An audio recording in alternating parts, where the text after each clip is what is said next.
Hello दोस्तों, मैं आपकी दोस्त आ गई हूँ आज आपके सामने फिर से Rajasthan Patrika exam guide analysis लेकर। अपन इस वीडियो में राजस्थान पत्रिका में जो क्वेश्चन आते हैं उनके बारे में चर्चा करेंगे। तो अपना पहला क्वेश्चन है, पहला माइनिंग स्टार्टअप सम्मेलन कहाँ आयोजित किया गया। तो दोस्तों, हाल ही में अपने मुंबई में अर्थात जो महाराष्ट्र है वहाँ पर, मुंबई महाराष्ट्र में स्थित है, वहाँ पर पहला माइनिंग स्टार्टअप सम्मेलन का आयोजन किया गया था। अपना अगला क्वेश्चन है, हाल ही में किस राज्य के मुख्यमंत्री को भारत रत्न अंबेडकर पुरस्कार से सम्मानित किया गया।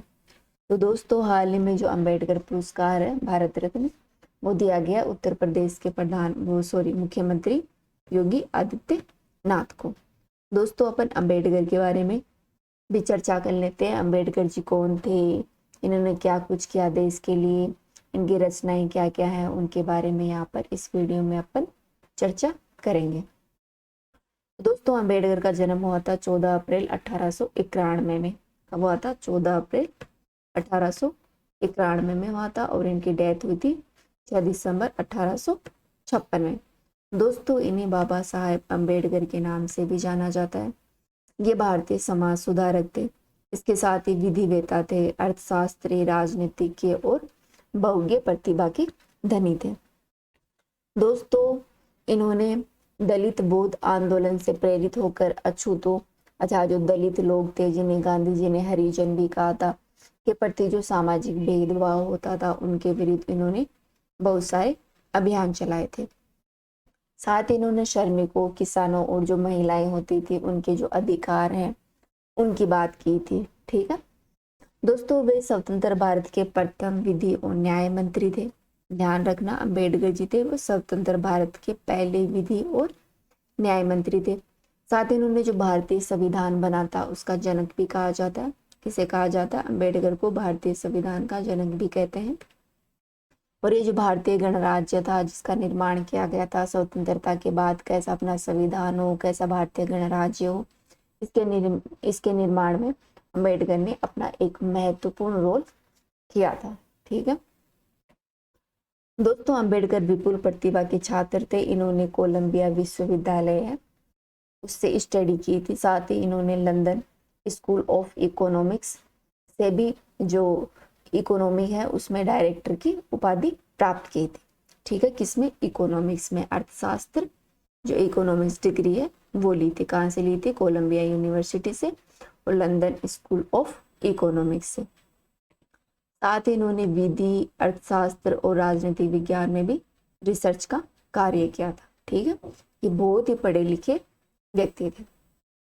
इन्होंने व्यवसायिक जीवन के आरंभिक भाग में प्रोफेसर रहे, अर्थशास्त्र की वकालत की तथा बाद में ये क्या है कि जो राजनीतिक गतिविधियां थी उसमें शामिल हो गए। ठीक है, पहले ये प्रोफेसर थे, फिर इन्होंने वकालत की और बाद में ये पॉलिटिक्स में एंटर कर गए। इसके बाद अंबेडकर स्वतंत्र भारत के लिए प्रचार प्रसार करने लगे, पत्र पत्रिकाएं प्रकाशित की तथा लोगों के जो राजनीतिक अधिकार होते हैं उनकी वकालत करने लगे। साथ ही दलितों के सामाजिक स्वतंत्रता की वकालत करने लगे। ठीक है, और भारत के निर्माण में इन्होंने महत्वपूर्ण योगदान दिया। उनका सबसे बड़ा योगदान था दलितों के लिए जो सामाजिक स्वतंत्रता की बात की इन्होंने। अतः जो अपने समाज में, भारतीय समाज में जो अछूत लोग जिनको माना जाता है उन्हीं के बारे में इन्होंने वकालत की। उनकी स्वतंत्रता, जो सामाजिक स्वतंत्रता होती है, उनके साथ भेदभाव न हो, छुआछूत ना हो, उन्हीं के लिए। दोस्तों, 1990 में अंबेडकर को भारत सरकार के द्वारा भारत रत्न पुरस्कार दिया गया। ठीक है, ये इनके मरणोपरांत दिया गया था भारत रत्न पुरस्कार 1990 में। ठीक है दोस्तों, अम्बेडकर हिंदू पंथ में व्याप्त कुरीतियों और छुआछूत की प्रथाओं से तंग आ गए थे, इसलिए इन्होंने बौद्ध धर्म को अपना लिया था 1956 में।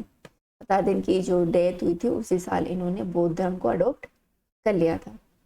दोस्तों, सन 1990 में उन्हें भारत रत्न, भारत के सर्वोच्च नागरिक पुरस्कार से सम्मानित किया गया, जो उनके मरणोपरांत दिया गया था। दोस्तों, 14 अप्रैल को इनका जन्म दिवस आता है। इसी दिन अंबेडकर जयंती के रूप में सरकार के द्वारा सेलिब्रेट किया जाता है। अर्थात भारत के साथ साथ ये समस्त दुनिया में, पूरी दुनिया में जो 14 अप्रैल होता है उस दिन अम्बेडकर जयंती मनाई जाती है। दोस्तों वर्ष 1923 में अम्बेडकर ने बहिष्कृत हितकारिणी सभा की स्थापना की थी। ध्यान रखना, पूछ लिया जाता है एग्जाम में, बहिष्कृत हितकारिणी सभा की स्थापना किसने की थी? 1923 में भीमराव अम्बेडकर ने की थी। ठीक है, इसको इंग्लिश में कहते हैं आउट कस्टम वेलफेयर एसोसिएशन। दोस्तों यह संस्था थी वो दलितों के बीच शिक्षा संस्कृति के प्रचार के लिए समर्पित थी। अर्थात अम्बेडकर का उद्देश्य था बहिष्कृत हितकारिणी सभा की स्थापना करके जो दलित लोग थे उनके बीच में एजुकेशन लाई जाए, क्योंकि शिक्षा एक ऐसा माध्यम होता है जो नीचे से नीचे तबके को ऊपर से ऊपर पहुंचा सकता है। और उनके जो सांस्कृतिक जो मेल मिलाप थे, जो सांस्कृतिक रीति रिवाज थे, उनका प्रसार किया अम्बेडकर जी ने। ठीक है दोस्तों, अम्बेडकर ने 1930 में कालाराम मंदिर आंदोलन में चलाया था। कौन सा चलाया था? कालाराम मंदिर आंदोलन, जो 1930 में हुआ था। यह आंदोलन दलितों को टारगेट बना के चलाया गया था। ठीक है, इसका प्रमुख उद्देश्य था कि जो दलितों के साथ जो अत्याचार हो रहा है, भेदभाव हो रहा है, उसको कम किया जाए। अम्बेडकर के द्वारा चलाया गया ये जो दलित मंदिर आंदोलन था, ये भारत में शुरू दलितों के लिए जो आंदोलन थे उनमें सबसे महत्वपूर्ण भूमिका निभाई थी। अर्थात यही एक आंदोलन था जिसने जो दलितों के उत्थान के लिए जो आगे दलित आंदोलन चलाए गए स्वतंत्र भारत से पहले, इसी ने उनकी नींव डाली थी। ठीक है, 1930 में। दोस्तों डॉक्टर अम्बेडकर ने हर बार लंदन में जो 3 गोलमेज सम्मेलन हुए थे, ब्रिटिश भारत सरकार और लंदन में जो गोलमेज सम्मेलन हुए थे, उन तीनों में भाग लिया था। और जो अच्छे उत्तर दलित थे उनके लिए इन्होंने वहां पर अपने विचार व्यक्त किए थे। दोस्तों वर्ष 1932 में महात्मा गांधी और अम्बेडकर के बीच में पूना पैक्ट हुआ था। ठीक है, पूना समझौता हुआ था, जिसके परिणाम स्वरूप वंचित वर्गों के लिए अलग निर्वाचन मंडल की मांग की गई थी। एक्चुअली क्या हुआ था कि जो अम्बेडकर थे उन्होंने जो वंचित वर्गों के लिए जो गोलमेज सम्मेलन हुआ था उसके लिए अलग निर्वाचन मंडल की मांग कर रहे थे, लेकिन गांधी जी इसे दूर रखना चाहते थे। उनका टारगेट था कि जो समाज से अलग ना हो जाए, इसी को ध्यान में रखते हुए पूना पैक्ट हुआ था। कब हुआ था? 1932 में। जो अम्बेडकर ने मांग की थी सांप्रदायिक पंचायत, उसको त्याग दिया गया और इसके स्थान पर जो दलित थे उनको अलग निर्वाचन मंडल देने की बजाय उनके लिए कुछ सीटें आरक्षित कर दी गई। ठीक है, इसमें क्या हुआ, जो दलित वर्ग थे उनके लिए सीटों की आरक्षण संख्या प्रांतीय क्षेत्र पर 71 जिसे बढ़ाकर 147 कर दिया गया।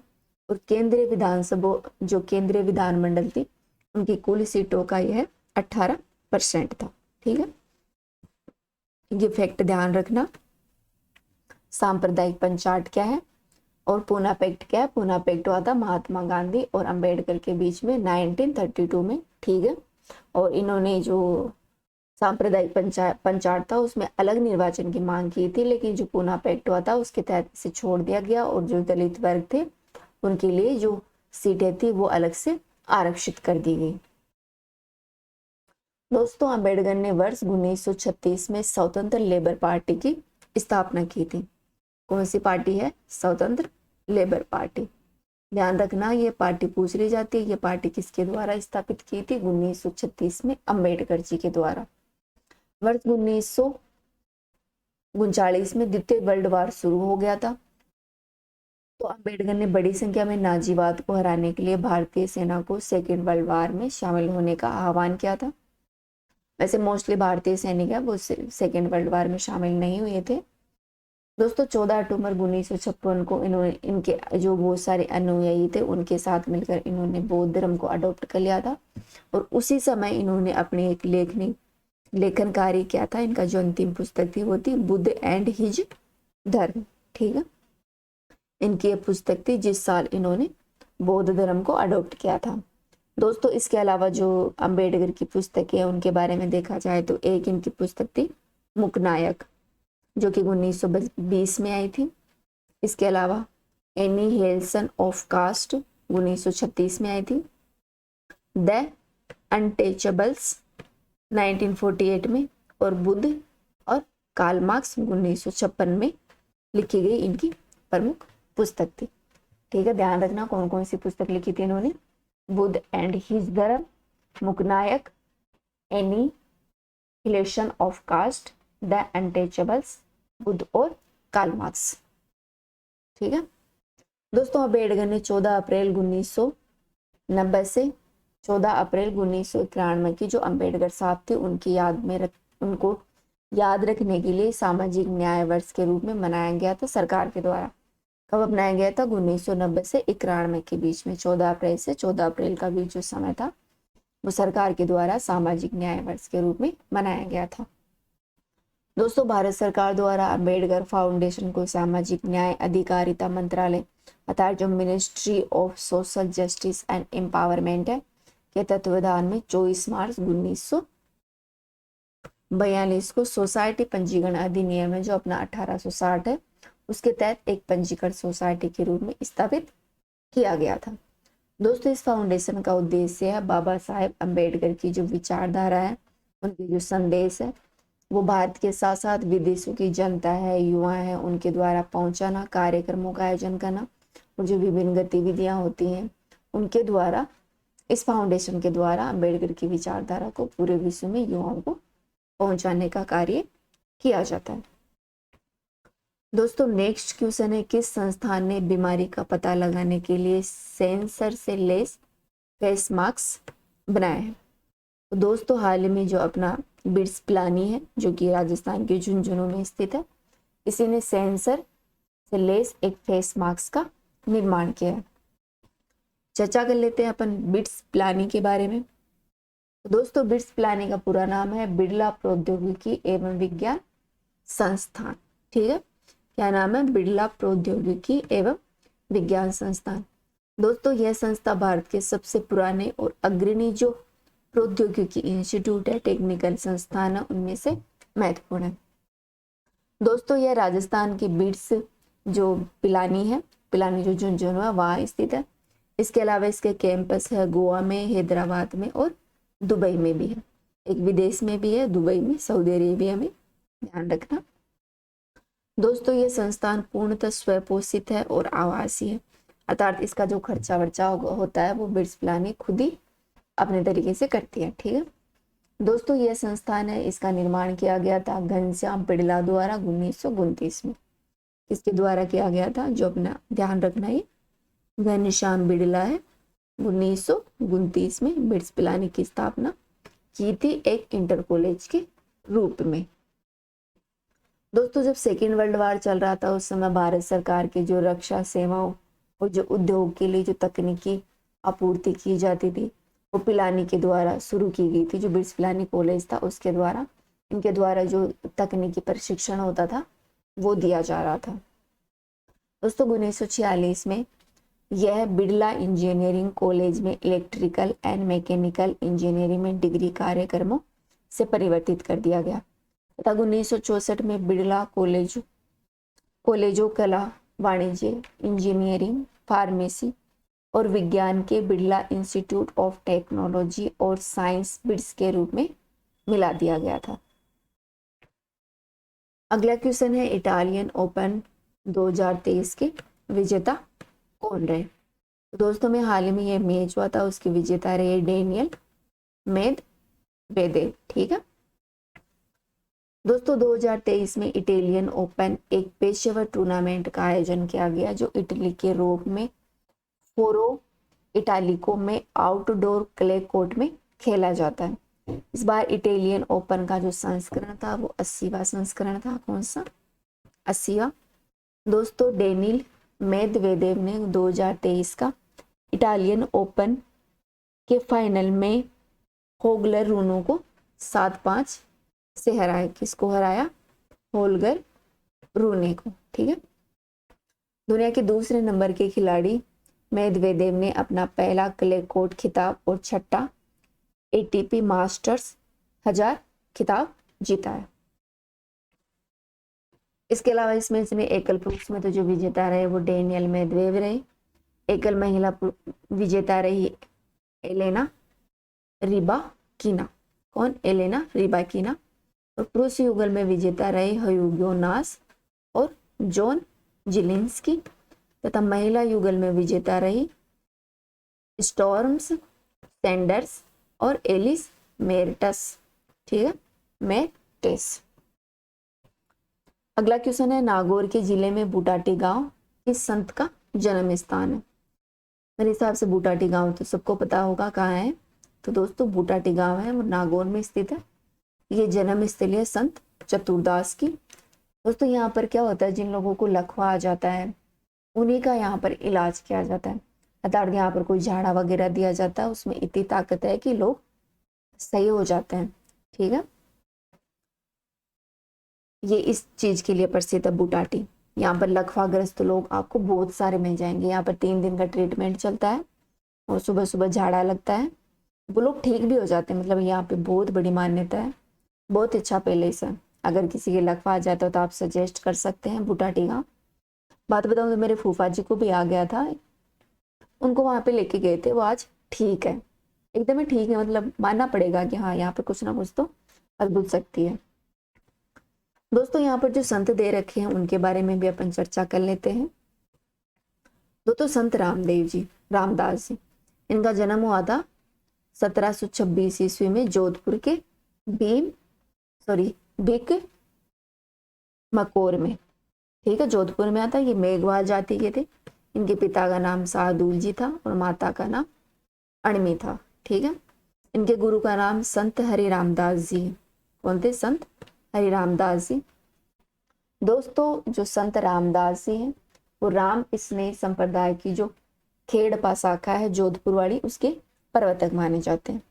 इन्होंने 24 ग्रंथों की रचना की थी, जिनमें प्रमुख है गुरु ग्रंथ महिमा, ग्रंथ गगर निशाणी, ग्रंथ भक्तकाल और ग्रंथ राम रक्षा। ये इनके प्रमुख ग्रंथ। 4 ग्रंथ दे रखे यहाँ पर, गुरु ग्रंथ महिमा, ग्रंथ गगर निशाणी, ग्रंथ भक्तमाल और ग्रंथ राम रक्षा।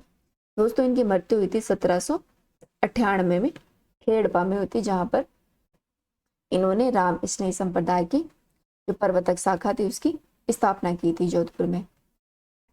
अगले संत हरिदास जी।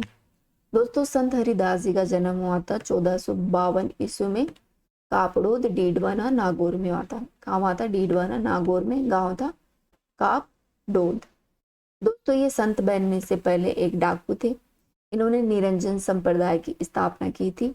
ठीक है, ये जो निरंजन संप्रदाय है वो अलख निरंजन और हरि निरंजन के नाम से भी जाना जाता है। ठीक है, ये बहुत इंपॉर्टेंट है। अलख निरंजन, जिसे हरि निरंजन भी कहते हैं, इन्हीं के प्रवर्तक माने जाते हैं संत हरिदास जी।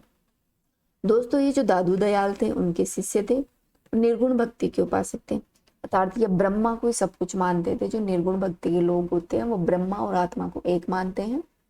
ठीक है, इनका मूल नाम था हरि सिंह साखला और इनको राजस्थान का वाल्मीकि भी कहा जाता है।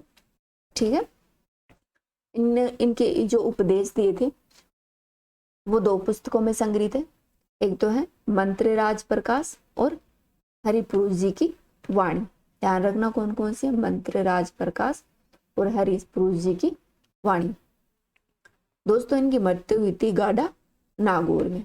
ठीक है, ये बाह्य आडंबरों, मूर्ति पूजा, हिंदू मुस्लिम भेदभाव के विरोधी थे और जो ऊंच नीच होती थी उनका इन्होंने भरपूर विरोध किया।